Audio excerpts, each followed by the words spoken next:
kami mengucap syukur ya Aba ya Bapa. Kami boleh memasuki tahun 2024.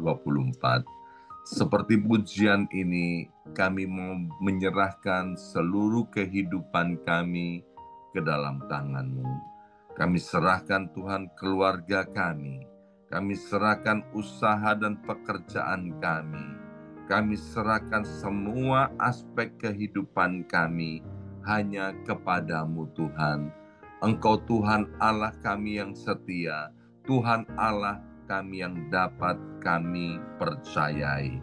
Terima kasih Bapa untuk kasih setiamu yang tidak ada habis-habisnya di dalam hidup kami ini. Mari kita berdoa bersama-sama. Ulangi seperti apa yang saya ucapkan. Bapa kami yang ada di dalam surga, dikuduskanlah namamu.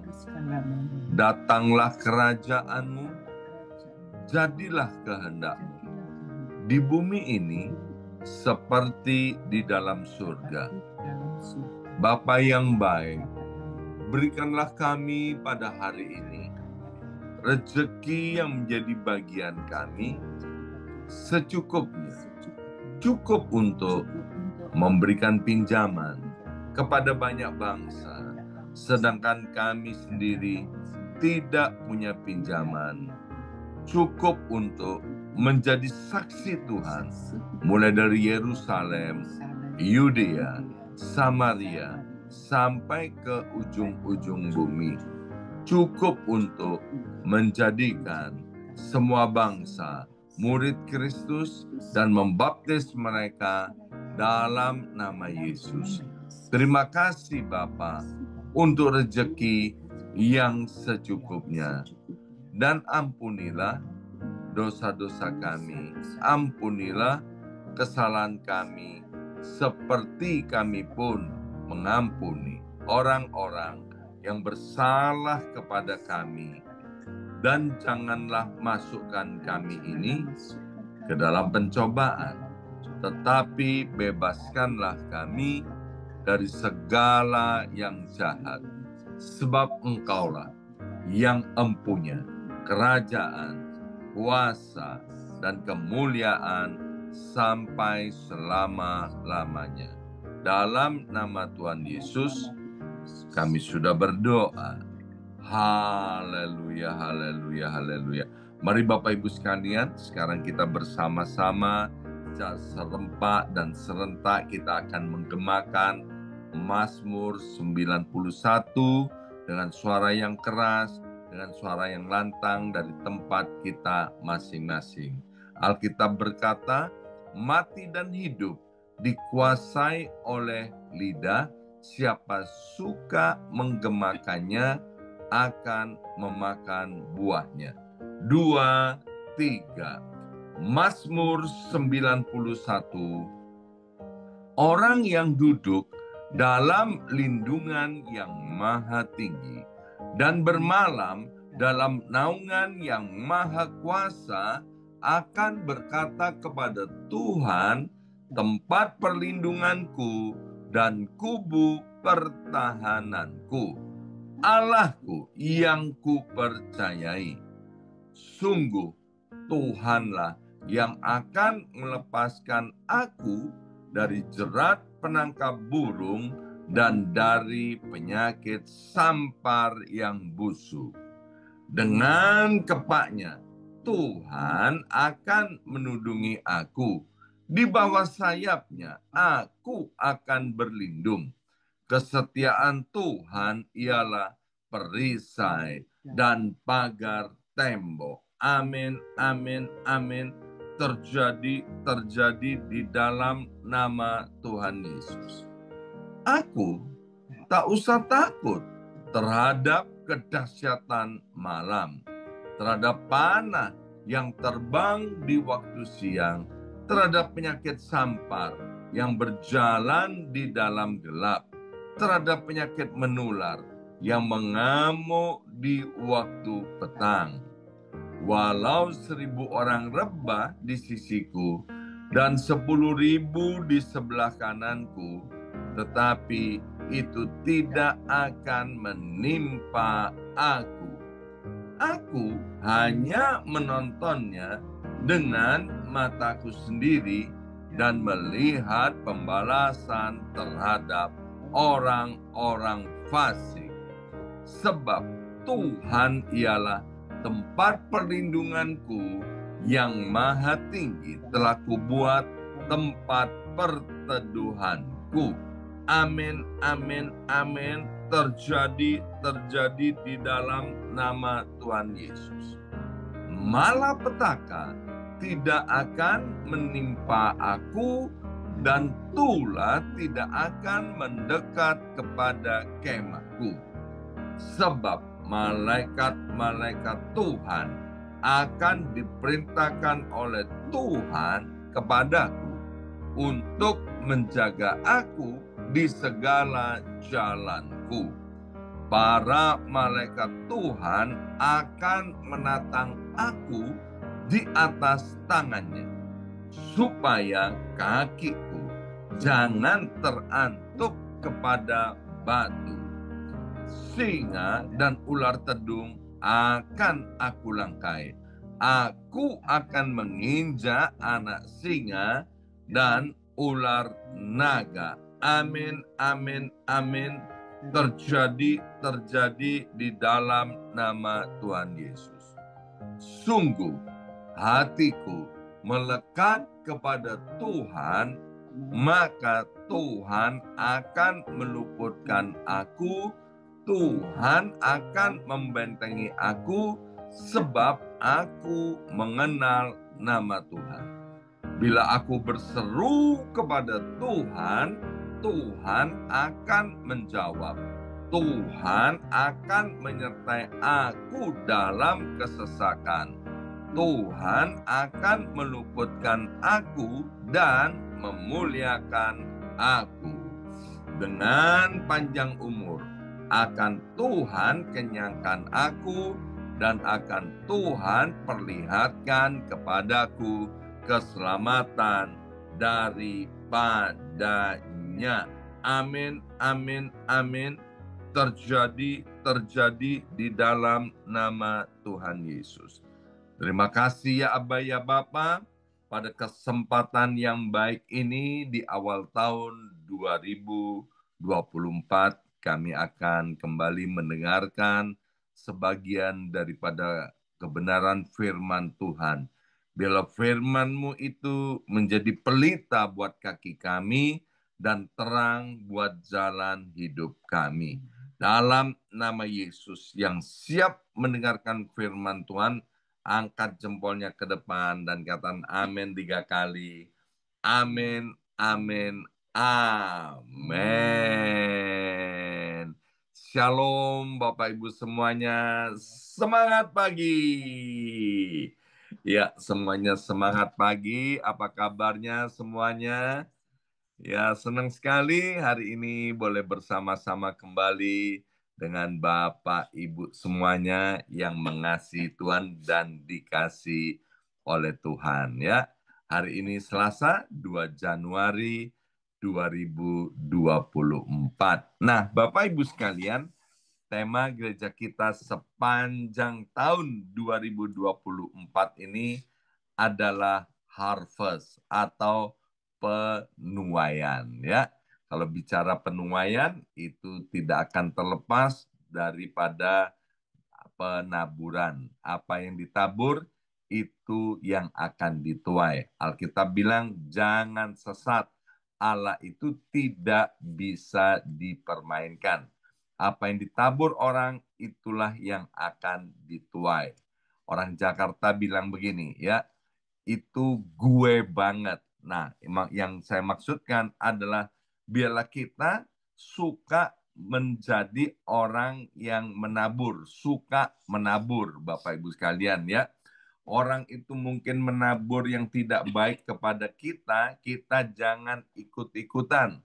Karena kita bilang begini, ini bukan gue banget ya. Jadi biarlah kita menabur apa yang kita ingin tuai, Bapak Ibu sekalian. Sebab kita tidak mungkin menuai apa yang tidak kita tabur. Mungkin kita bisa melihat orang-orang ada di sekeliling kita, dia menabur hal-hal yang tidak baik, maka itu jangan ditiru Bapak Ibu sekalian.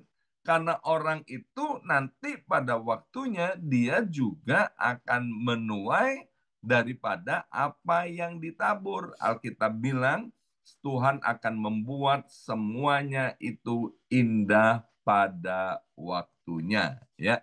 Maka itu biarlah Bapak Ibu sekalian kita mau mengizinkan Allah Roh Kudus untuk menolong, mengingatkan dan memimpin kita sehingga tahun 2024 ini kita menabur, menabur dan terus menabur yang baik, yang berkenan di hadapan Tuhan sehingga kita akan menuainya, ya. Mari kita mulai, kita akan baca dari Yesaya 43 ayat 18 sampai dengan ayat yang ke-19.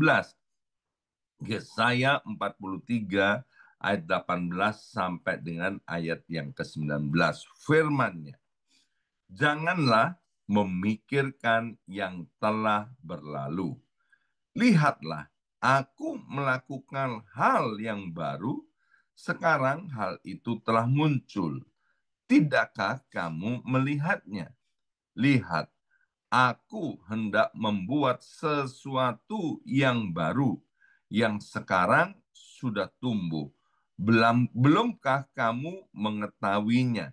Ya, aku hendak membuat jalan di padang gurun dan sungai-sungai di padang belantara.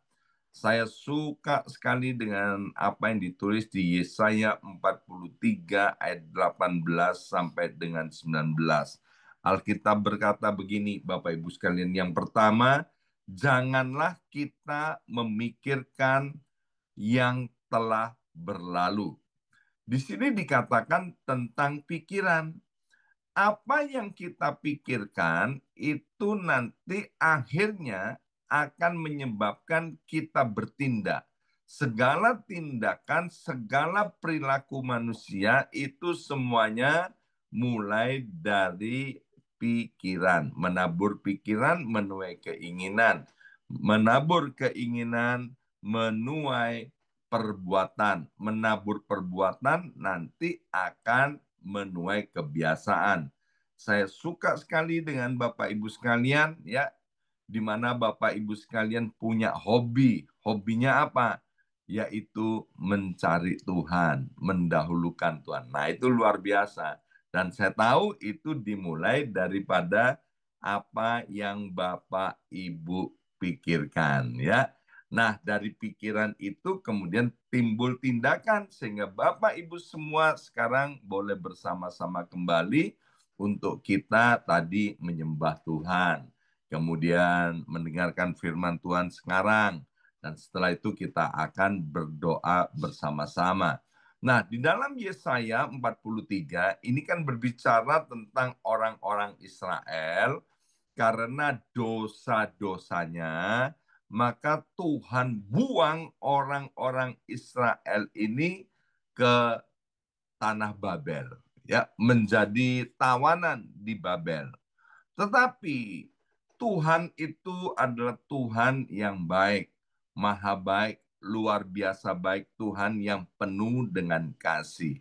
Kalau dia, Bapak Ibu sekalian, ya, dia itu mengasihi kita tentu bukan dengan kasih yang gampangan, ya, seperti seorang ayah kepada anaknya. Mengasihi anaknya tentu bukan berarti memanjakan anaknya. Ada koreksi, ada disiplin daripada orang tua kepada anaknya. Untuk apa? Agar anak-anaknya memiliki masa depan yang baik, masa depan yang cerah, masa depan yang penuh dengan pengharapan. Demikian juga Tuhan kita yang maha baik, lebih daripada kita, Bapak Ibu sekalian. Jadi kalau ada disiplin daripada Tuhan, itu cuman sifatnya sementara, yaitu untuk membawa kita kembali kepada jalan-jalannya Tuhan. Ya, saya suka mengatakan yaitu agar kita kembali senada dengan sorga. Maka itu Bapak Ibu sekalian, jangan kita memikirkan hal yang telah berlalu. Kemarin hari Minggu saya sudah sampaikan bahwa hal yang telah berlalu itu adalah basi. Ya, basi. Artinya apa? Sudah bau, sudah rusak. Kalau kita memakan makanan yang basi, itu menyebabkan sakit, bahkan menyebabkan kematian.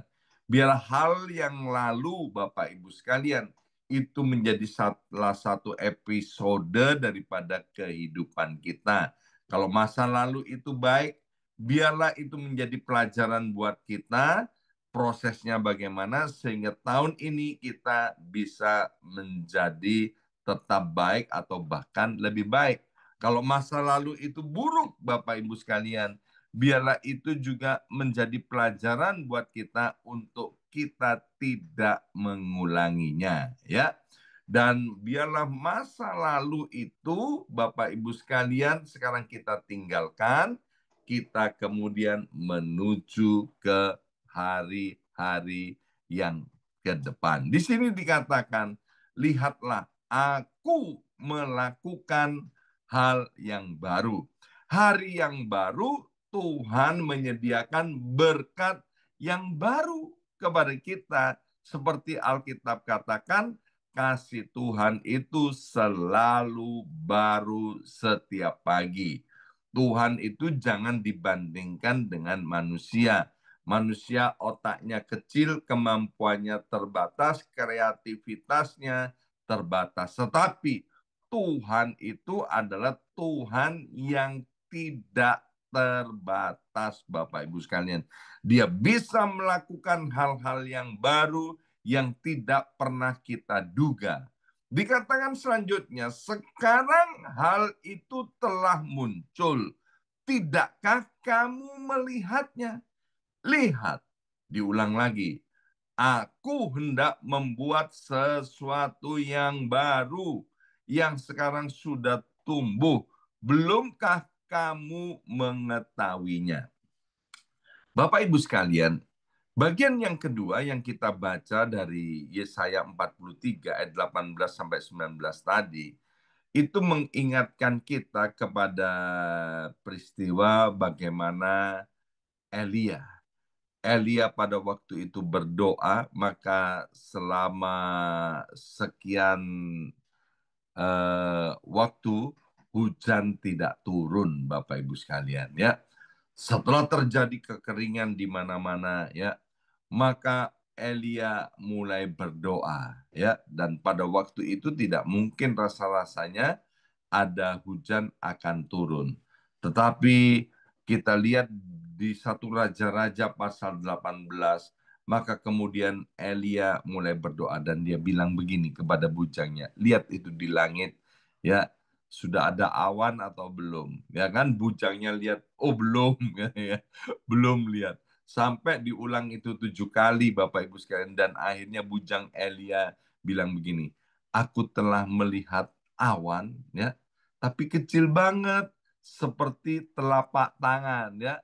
Dan kemudian Elia bilang, sebentar lagi akan ada hujan deras. Jadi Yesaya 43 ayat 18 sampai 19 mungkin kita tidak bisa melihat dengan mata jasmani kita, ya, akan ada berkat besar yang akan turun di dalam hidup kita masing-masing. Alkitab bilang begini, terjadilah seperti yang engkau imani, terjadilah seperti engkau percayai. Kita harus percaya akan firman Tuhan. Ada sesuatu yang baru yang Tuhan sudah sediakan bagi kita. Bapak Ibu sekalian, kalau saya bicara tentang berkat, ini harus kita ingat, ya. Kalau saya bicara tentang berkat itu tidak melulu soal uang, ya. Jangan salah paham, ya kan?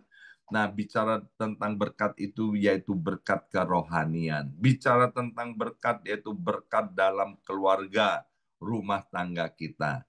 Bapak Ibu sekalian, hidup rukun dalam keluarga itu adalah berkat, ya. Rohani kita tetap menyala-nyala di dalam Tuhan itu adalah berkat. Jadi kalau bicara soal berkat itu adalah berkat yang komplit. Juga termasuk berkat di dalam pekerjaan, berkat di dalam kesehatan, dan berkat di dalam karakter kita, ya. Nah, Bapak Ibu sekalian, Tuhan sudah menyediakan sesuatu yang baru untuk kita. Kalau kita belum bisa melihatnya dengan mata jasmani kita, kita harus melihatnya dengan mata iman kita, ya. Sehingga kemudian iman kita timbul seperti Abraham. Waktu itu Tuhan berfirman kepada Abraham, Tuhan berjanji kepada Abraham untuk memberikan keturunan sebanyak bintang di langit dan sebanyak pasir di tepi lautan, ya. Dan ketika Abraham dan Sarah sudah semakin tua, mereka tidak punya dasar untuk berharap bahwa janji Tuhan itu akan digenapi. Mereka akan punya keturunan. Alkitab Perjanjian Lama bilang begini, terjemahannya, bahwa Abraham itu sudah impoten dan kemudian ibu Sarah itu sudah mati haid. Jadi secara hitung-hitungan tidak mungkin Abraham dan Sarah punya keturunan, tapi mereka percaya kepada Tuhan.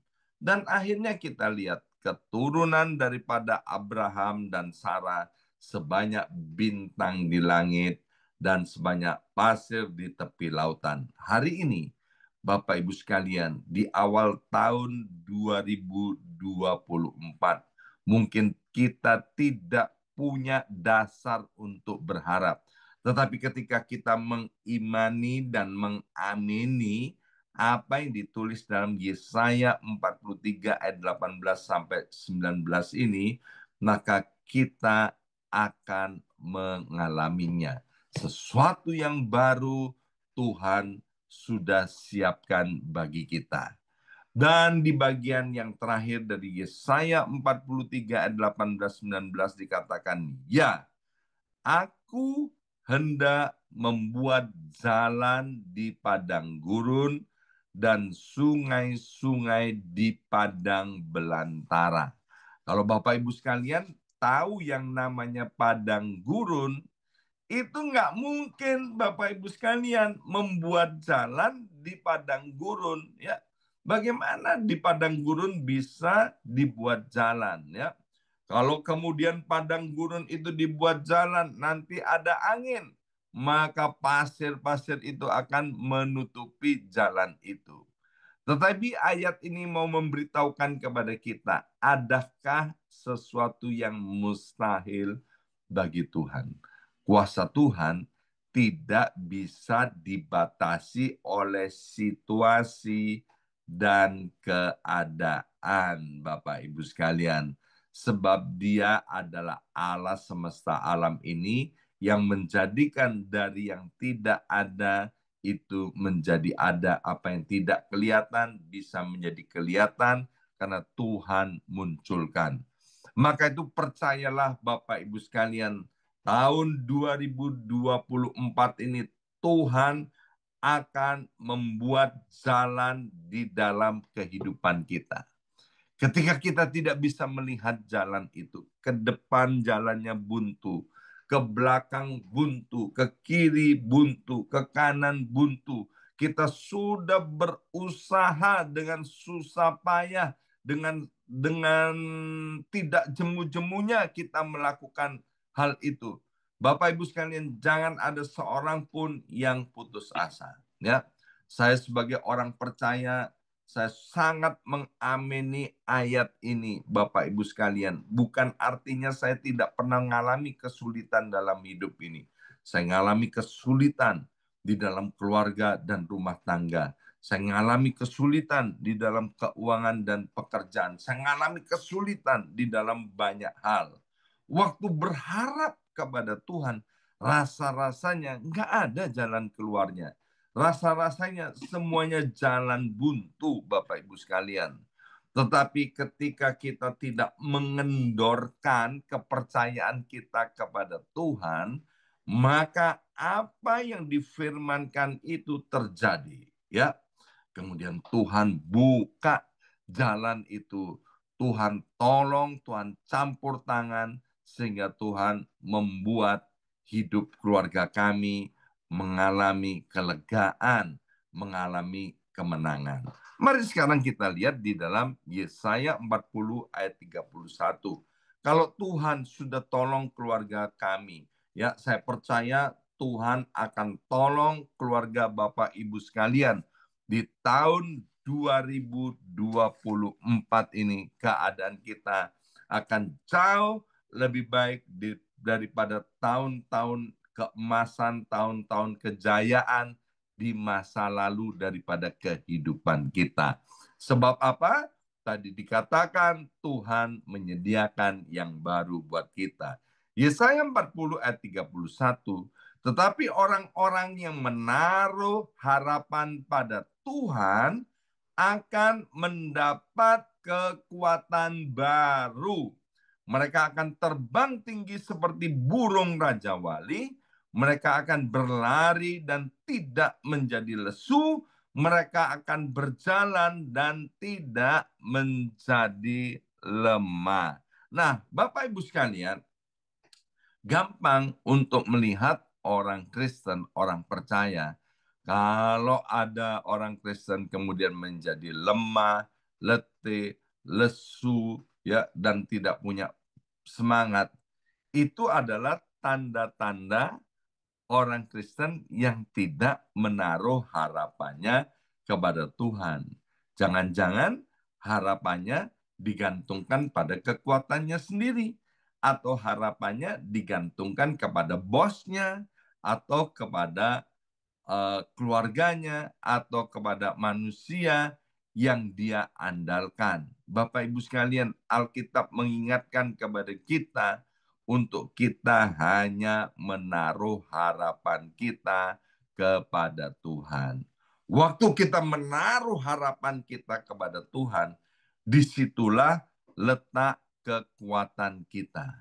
Bahkan dikatakan waktu kita menaruh harapan kita kepada Tuhan, kita akan terbang tinggi seperti burung Raja Wali. Sehingga waktu berlari tidak menjadi lesu. Waktu berjalan tidak menjadi letih. Ya, tahun 2024, Bapak Ibu sekalian, percayalah bahwa Tuhan itu mencintai dan mengasihi kita.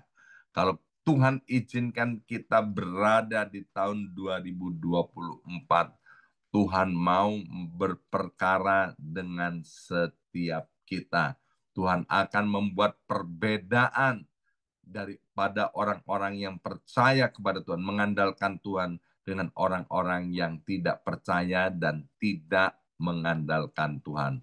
Dan saya beriman, Bapak Ibu sekalian, biarlah kita semua tahun ini kita mengalami yang namanya penuaian besar-besaran daripada Tuhan.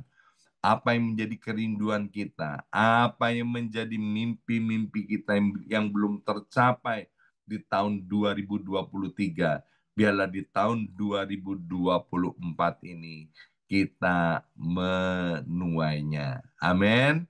Bahkan bukan sekedar menuai, tapi kita mengalami tuaian yang besar. Amin. Mari kita berdoa, materaikan Tuhan, berkat firman Tuhan di awal tahun 2024 ini. Biarlah kami terus fokus kepada kasih dan kebaikan Tuhan yang tidak pernah berubah dulu, sekarang, dan selama-lamanya. Allah Roh Kudus, tolong kami untuk mempercayai kebenaran firman Tuhan, bahwa sesuatu yang baru Tuhan sudah siapkan bagi kami di awal tahun 2024 ini. Biarlah Allah Roh Kudus menolong kami, sehingga kami semua tidak ada yang kendor Tuhan semangatnya. Kami terus menaruhkan pengharapan kami kepadamu.